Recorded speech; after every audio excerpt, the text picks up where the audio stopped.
You think you know the story of Riddick Bowe, the towering heavyweight who once ruled the boxing world, a man with a grin as wide as his reach and a future that seemed unstoppable. But behind that grin, behind the belts, the cheers, and the headlines, there was a slow, painful collapse. This is not just a boxing story. It's a story about what happens when glory fades, when the cheers stop, and when the man inside the gloves is left to face himself. Because Riddick Bowe's journey isn't just about triumph. It's about tragedy, waste, and the haunting price of greatness. Riddick Big Daddy Bowe was born in Brooklyn, New York, in 1967, right in the heart of Brownsville, one of the toughest neighborhoods in America. He was the 12th of 13 children, growing up in poverty, surrounded by violence, drugs, and struggle. Most kids in Brownsville didn't make it out.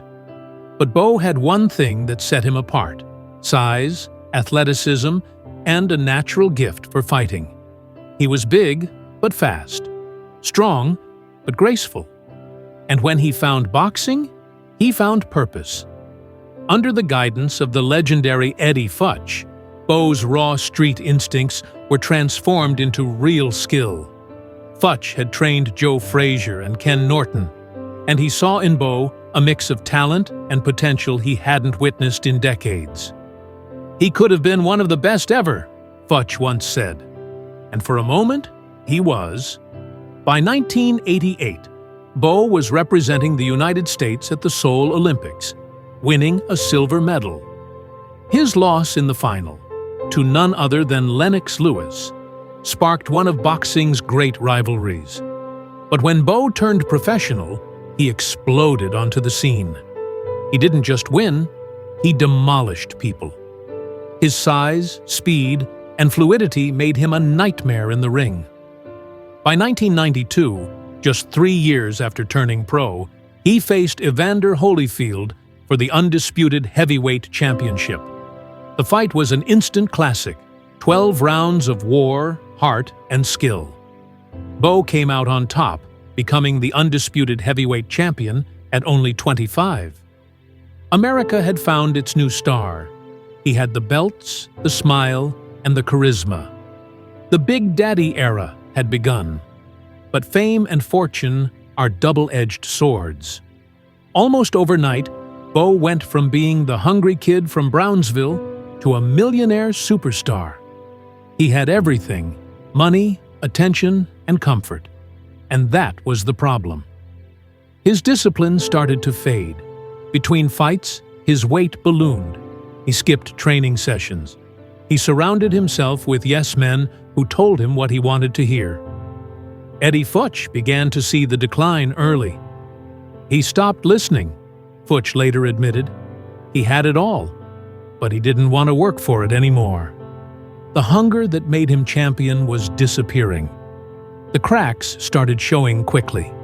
His 1993 rematch with Holyfield became infamous when a man parachuted into the ring mid-fight, the Fan Man incident. The chaos interrupted Bowe's rhythm, and Holyfield took advantage, regaining the titles. The loss hurt, but it was only the beginning of a downward spiral. The real disaster came when a long-awaited showdown with Lennox Lewis, the fight that could have defined an era, fell apart. Instead of negotiating, Bowe's team staged a publicity stunt that became one of the most shocking moments in boxing history. Bowe threw his WBC championship belt into a trash can on live television. He claimed it was a protest against unfair boxing politics, but most saw it as arrogance, or worse, self-destruction. That single act symbolized everything wrong with how his career was being managed. The years that followed were a painful descent. Bowe continued fighting, but he was no longer the same disciplined warrior who'd beaten Holyfield. His wars with Andrew Golota in 1996 and 1997 were legendary for their chaos. Golota was disqualified twice for repeated low blows, but not before dishing out brutal punishment. Bowe won both fights on paper, but his body and mind paid the real price. Doctors later said those fights changed him forever. His speech began to slur, his coordination worsened, and his behavior grew erratic. Even fans watching at home could see something was wrong. The man who once looked invincible now looked lost. By the late 1990s, Riddick Bowe's career and life were unraveling. After losing focus, he announced his retirement, only to make a bizarre decision. He joined the U.S. Marines in 1997, hoping to rebuild his discipline. But within days, he quit. He couldn't handle the rigors of basic training. It was a cry for help more than anything, a sign that he was searching for structure and purpose beyond boxing. Sadly, he never found it. Things got even darker. In 1998, Bowe kidnapped his estranged wife and their 5 children, driving them across multiple states. It was a shocking act that landed him in prison. He later claimed he had no memory of it.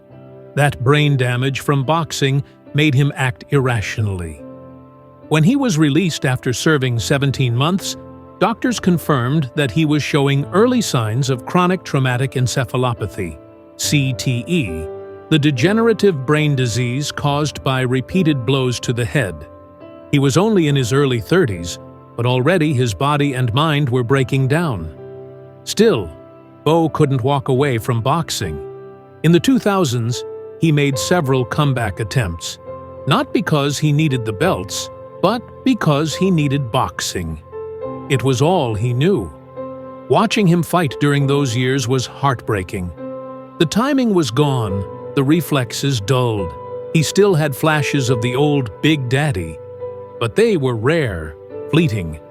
He was chasing ghosts, the man he used to be. In one interview, he said quietly, "Boxing is my life. Without it, I don't know who I am." That one line captures the tragedy perfectly. The ring had made him, but it also destroyed him. Outside the ring, Bowe's life was equally chaotic. His millions disappeared. Poor investments, bad advice, and legal troubles drained his fortune. Friends tried to help, but his pride made it difficult. He'd show up at small events, signing autographs for cash, taking photos with fans who still remembered the champion he once was. His speech grew slower, his memory weaker. The Riddick Bowe, who once commanded the world's attention, now struggled to form complete sentences. It was painful to watch, a living example of how boxing can give so much and take even more. And yet, despite the tragedy, there's something deeply human about his story. Beneath the mistakes and the downfall, there's a man who simply loved boxing. He gave it everything, and maybe too much. He once said, "If I had listened, I could have been the best who ever lived." There's no bitterness in his voice when he says it, just quiet regret. That's what makes his story so powerful. It's not about arrogance or fame. It's about what happens when talent meets temptation, and when success blinds a man to the work that built it.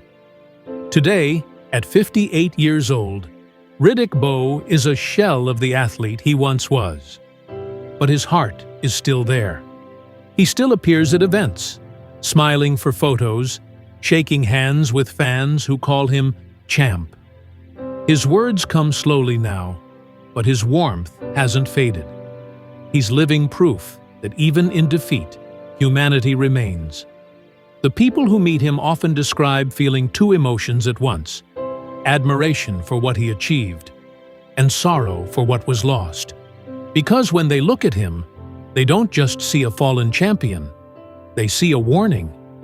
The heartbreaking decline of Riddick Bowe isn't just about a boxer losing his way.